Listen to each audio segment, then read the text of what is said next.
Hi everyone, in this video we're going to make these simple bounce pads as a blueprint, but we're going to make them a little bit configurable to make it a bit more flexible.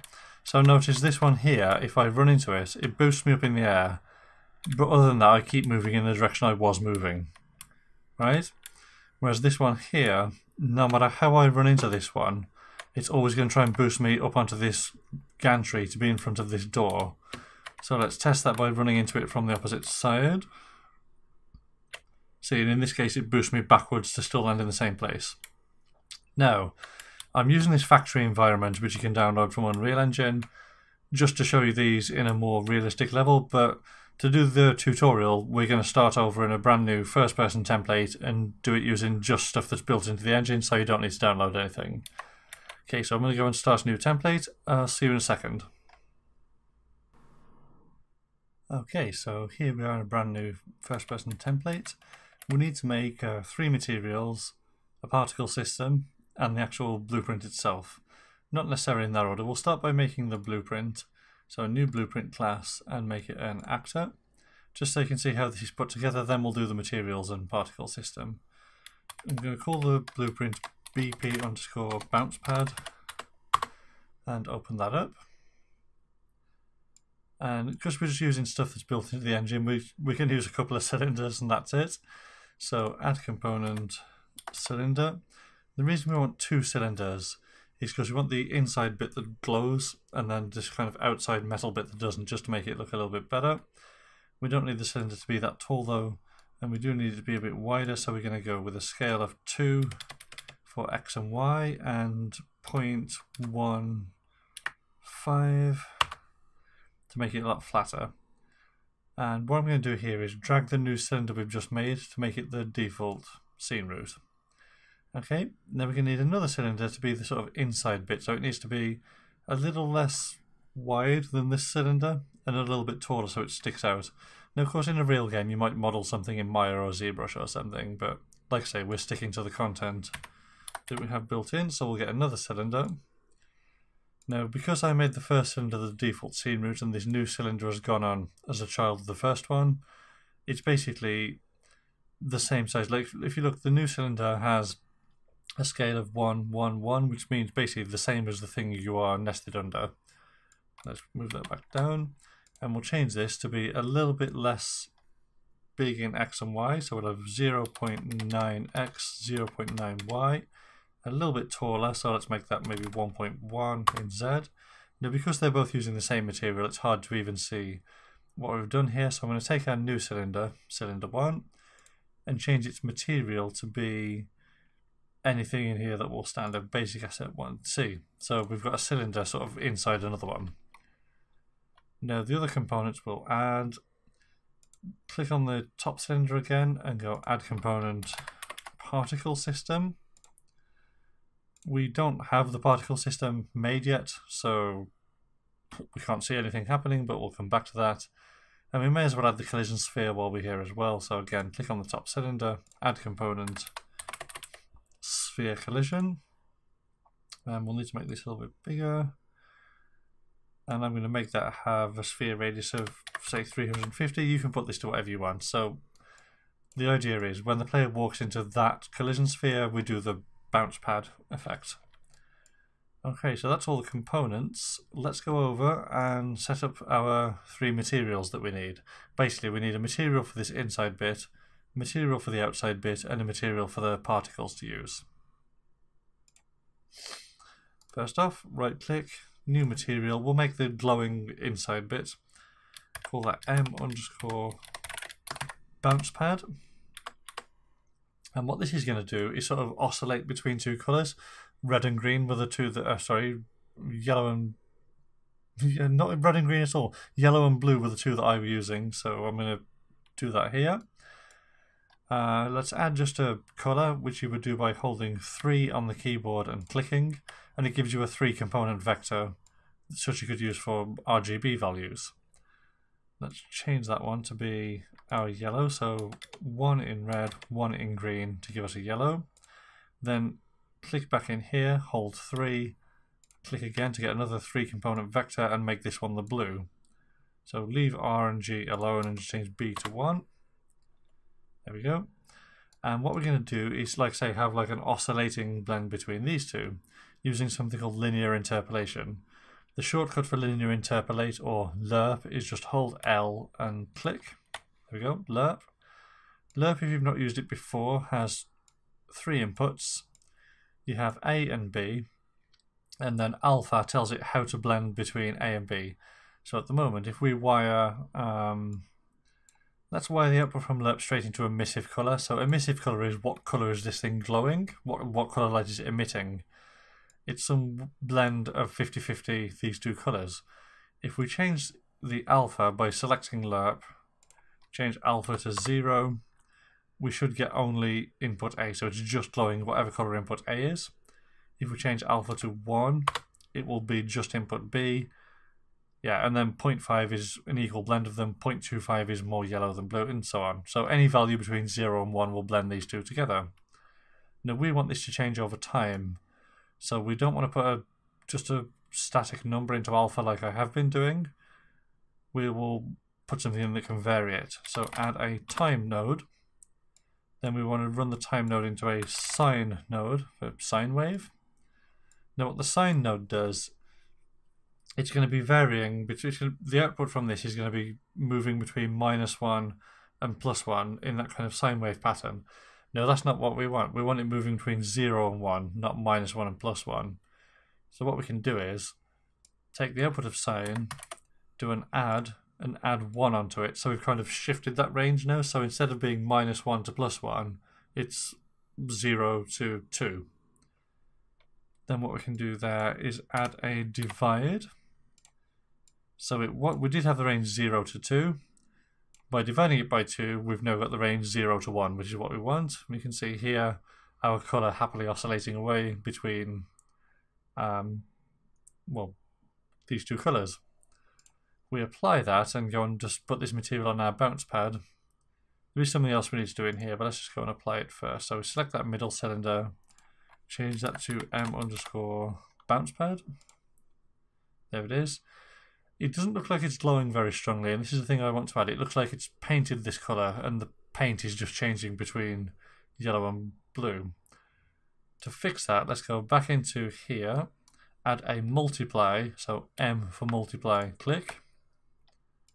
Run the linear interpolate into input A, the output into emissive colour, and then with the multiply selected, we can change this const B to some number. I'm going to go with 5. You can put whatever you want in here. The higher the number you put, the stronger it will glow.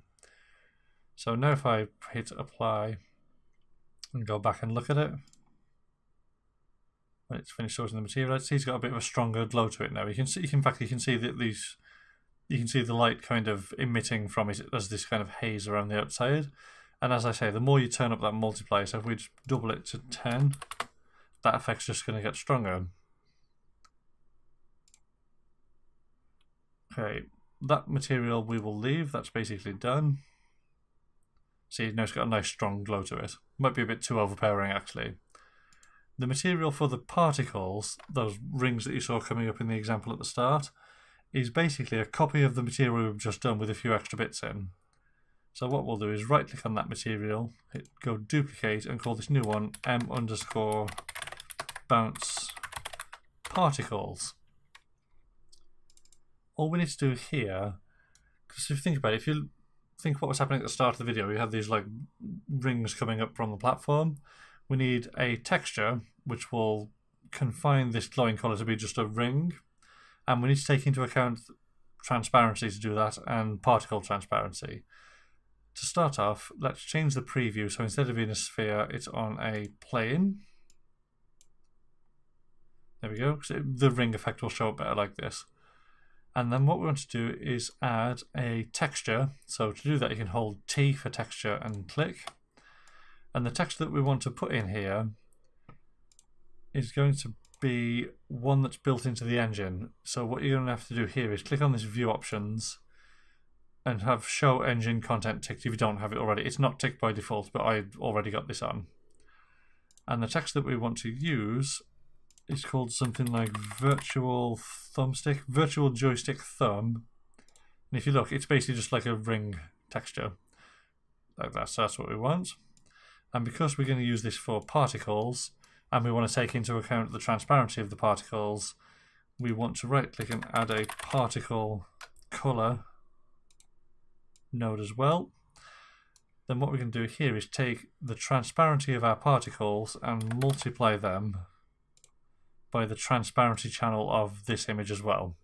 So the alpha channel of both our particles and our texture is being multiplied together. And then that is going to get run into opacity on the final material. Now notice opacity is grayed out because we haven't said to Unreal, yeah, this can be a translucent material, you know, this can be a see-through material. So what you do there is select your main material node, then in the details panel you can change opaque to translucent, which will give you that opacity. And while we're here, we'll change shading model from default lit to unlit as well. Okay, now what else do we need to do? Yes, see. So if you look at our preview, we've got this ring going on, but also the middle bit isn't being blanked out properly. So to do that, instead of wiring just this multiply for the emissive color straight into here, we want to re-multiply that, so we get another multiply, wire in the RGB from this texture, and then run that into the emissive channel. And we should be done. Yeah, so now we've just got like this glowing ring, which will be the particles that are coming up from the bounce pad. Like that.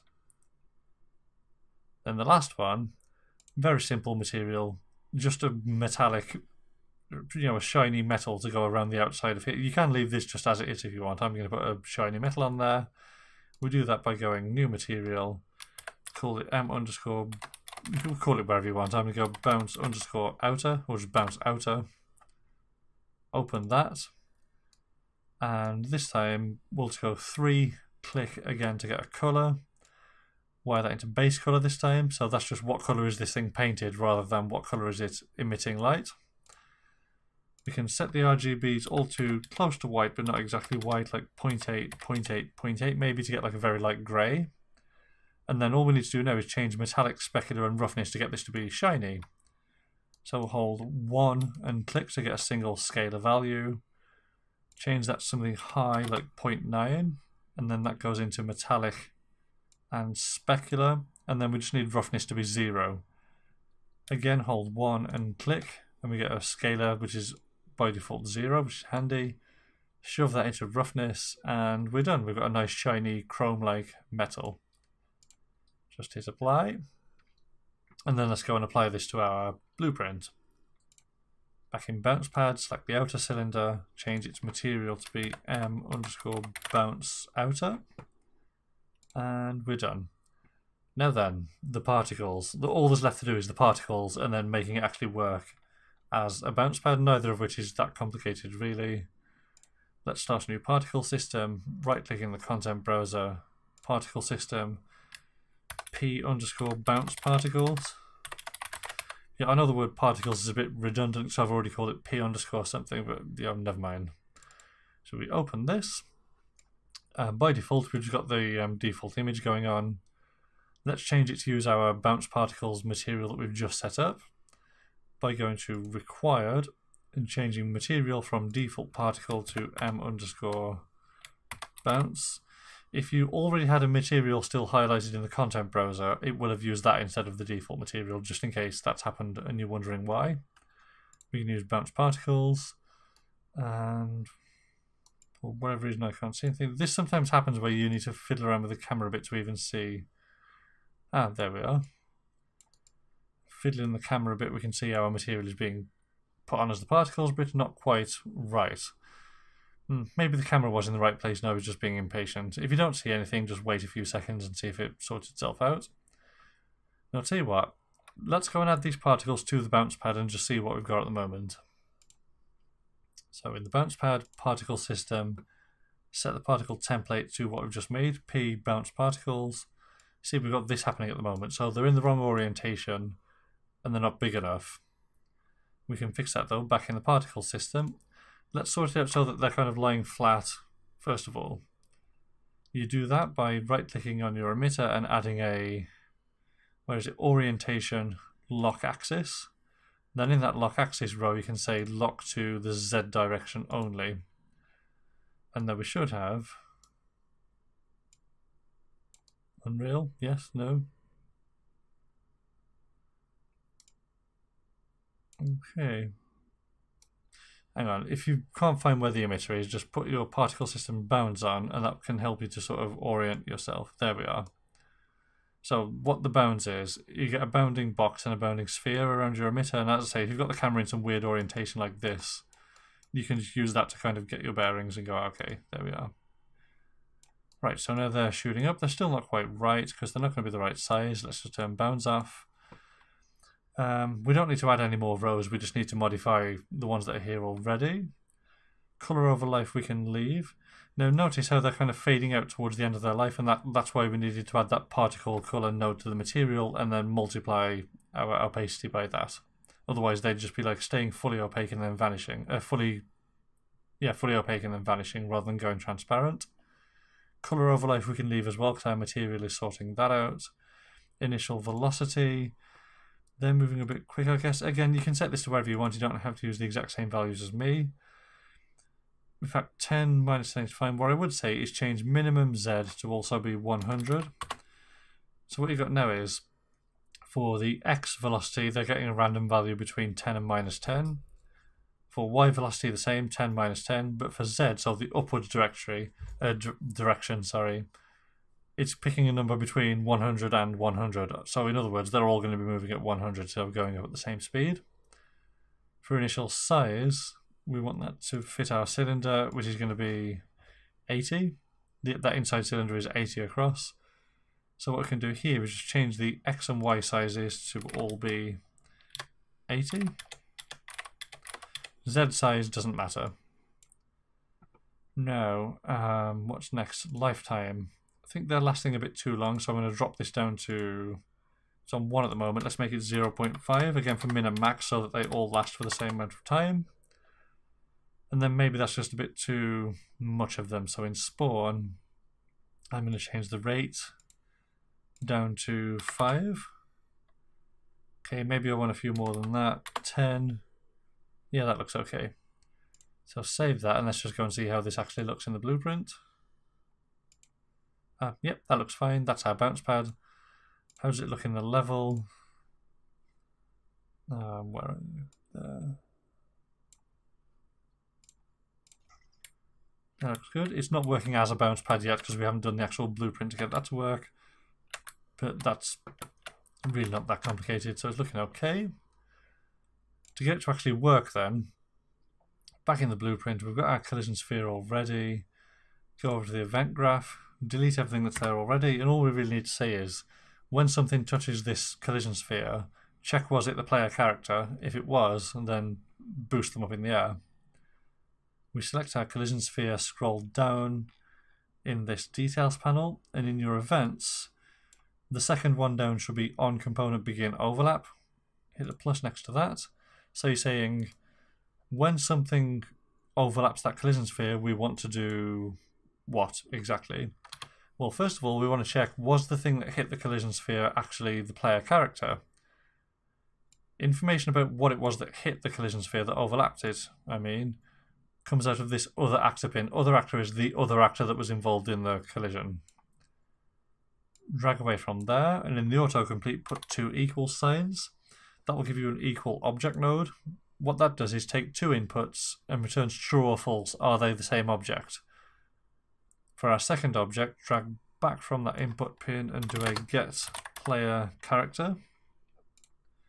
So what you're asking is, was the other actor, the object that hit the collision sphere, the player character, true or false? We can check that true or false with a branch node, like that. If it's false, we don't want to do anything. If that's true, we want to get the player character and do a launch character. Launch character is a really useful function that's built into the player character, where you basically type in a launch velocity and some other little details I'll come onto in a second, and it will give the player a fling in that direction. So if we just put, say, 1000 in the Z velocity, compile that and then play. When I run over that, I should get a boost of 1000 in Z. Right, perfect, that works. Wonder if I've randomly placed it so that I can jump up here. Hey, good.